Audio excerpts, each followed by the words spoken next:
بسم اللہ الرحمن الرحیم نحمدہ ونسلم علی رسولہ الکریم اما بعد۔ سیرت النبی صلی اللہ علیہ وسلم کا سبق نمبر 29 ہے۔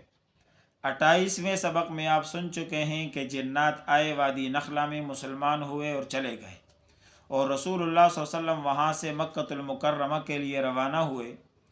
تو زید بن حارثہ رضی اللہ تعالیٰ عنہ نے پوچھا کہ اللہ کے رسول، قریش نے تو آپ کو نکالا ہے، اب وہاں پر کیسے جائیں گے؟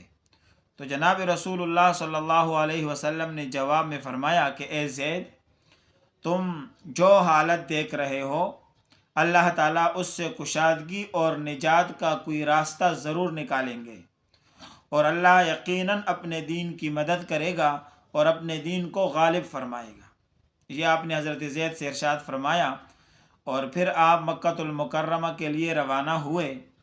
قریب پہنچے تو کوہ حرا کے دامن میں ٹھہر گئے، اور پھر قبیلہ بنو خزاعہ کے ایک آدمی اخنس بن شریق کے نام پیغام بھیجا کہ وہ آپ کو پناہ دے، مگر اخنس نے یہ کہہ کر معذرت کر لی کہ میں چونکہ حلیف ہوں قریش کا، اور حلیف پناہ نہیں دے سکتے، ان کے پاس یہ اختیار نہیں ہے۔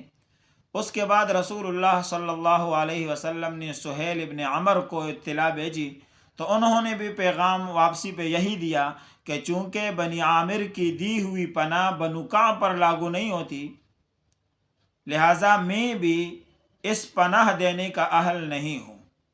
اس کے بعد جناب رسول اللہ صلی اللہ علیہ وسلم نے مطعم بن عدی کے پاس پیغام بھیجا، اور مطعم بن عدی نے پیغام کو ایکسیپٹ کیا، اور پھر آپ کی دفاع اور آپ کی حفاظت کے لیے ہتھیاروں سے لیس ہو کر خود بھی اور چند نوجوانوں کو تیار کیا، اور کہا کہ تم کعبہ کے گوشوں گوشوں میں بیٹھ جاؤ، اور اگر کوئی جو ہے نا وہ رسول اللہ صلی اللہ علیہ وسلم کے داخل ہونے کے بعد جو ہے نا حملے کی کوشش کرے، کوئی نقصان پہنچائے تو دفاع کرنا۔ لہٰذا رسول اللہ صلی اللہ علیہ وسلم کو پیغام بھیجا گیا کہ آپ مکۃ المکرمہ میں داخل ہو جائیے، ہم نے انتظام کر لیا ہے۔ رسول اللہ صلی اللہ علیہ وسلم مسجد حرام میں داخل ہو گئے تو مطعم بن عدی نے اپنی سواری پر کھڑے ہو کر اعلان کیا کہ اے قریش کے لوگو، میں نے محمد کو پناہ دے دی صلی اللہ علیہ وسلم، اب اس کے ساتھ کوئی چیڑ نہ کرے۔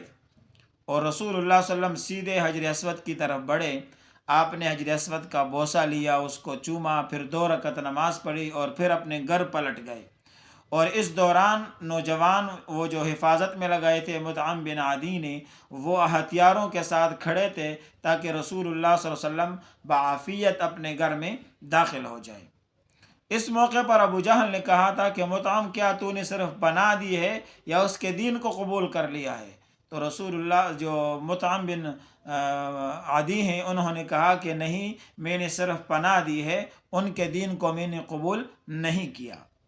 رسول اللہ صلی اللہ علیہ وسلم ان کے اس حسن سلوکی پر بہت خوش ہوئے، یہاں تک کہ جب بدر کے اندر قیدی بنائے گئے قریش مکہ اور کفار، تو رسول اللہ صلی اللہ علیہ وسلم سے مختلف لوگوں کو چھڑانے کی سفارشیں کرتے تھے۔ تو رسول اللہ صلی اللہ علیہ وسلم نے ایک موقع پر ارشاد فرمایا کہ اگر آج لو کان المطعم بن عدی حیا ثم یکلمنی فی ہؤلاء النتنا لترکتہم لہ۔ آپ نے کتنا پیارا جملہ، احسان سلوکی، حسن سلوکی، احسان کا بدلہ، احسان فراموش نہیں بننا چاہیے۔ سیرت کا یہ پیغام ہے آج کے سبق میں، بلکہ احسان مند ہونا چاہیے۔ جو آپ پر احسان کرے اس کے ساتھ احسان کریں، اگر احسان نہیں کرتے تو کم از کم اس کو اپنے شر سے محفوظ رکھیں۔ یہ اسلامی اصول اور ریاست اور جو ہے نا سیرت النبی کا پیغام ہے۔ آپ نے کیا ارشاد فرمایا؟ اس جملے کا ترجمہ یہ ہے، اگر مطعم بن عدی زندہ ہوتا پھر مجھ سے ان بدبودار لوگوں کے بارے میں گفتگو کرتا، تو اس حسنی سلوکی کی وجہ سے اس کی خاطر ان سب کو چھوڑ دیتا، اور اس نے جو میرا ساتھ دیا مشکل حالات میں، آج میں اس کے کہنے پر اس کا ساتھ دیتا اور ان لوگوں کو چھوڑ دیتا۔ یہ اور بات ہے کہ وحی کے ذریعے آپ کو چھوڑنے کی اجازت ہوتی یا نہ ہوتی، لیکن آپ نے حسن سلوکی کا پیغام اور اعلان تو کر دیا کہ اگر وہ آ کر ان کی سفارش کرتے تو حسن سلوکی کا بدلہ اور احسان کا بدلہ چکانے کے لیے میں ضرور ان کی جو ہے نا وہ سفارش کو قبول کرتا اور ان کی جو ہے مدد کرتا اور ان کو رہا کر دیتا۔ یہاں رسول اللہ صلی اللہ علیہ وسلم نے ایک اب نیا طریقہ اور ایک نیا ولولہ اور ایک نیا انداز اپنایا، اور وہ کیا تھا کہ اس کے بعد رسول اللہ صلی اللہ علیہ وسلم اور مطمئن ہو گئے۔ جتنا ملال شعب ابی طالب میں پہنچا تھا، جتنی تکلیف دکھ اذیت طائف میں پہنچی تھی، اسی طرح اب رسول اللہ صلی اللہ علیہ وسلم کو اللہ نے اطمینان قلب دے دیا، آپ کو تقویت دی، اس لیے آپ نئے جو ہے نا جوش اور ولولے کے ساتھ دعوت توحید کے لیے تیار ہوئے۔ اور پھر حج کا موسم قریب تھا تو رسول اللہ صلی اللہ علیہ وسلم نے ایک طریقہ دعوت کو اپنایا، جو کہ انشاءاللہ آئندہ کے سبق میں ہوگا۔ وآخر دعوانا ان الحمد للہ رب العالمین۔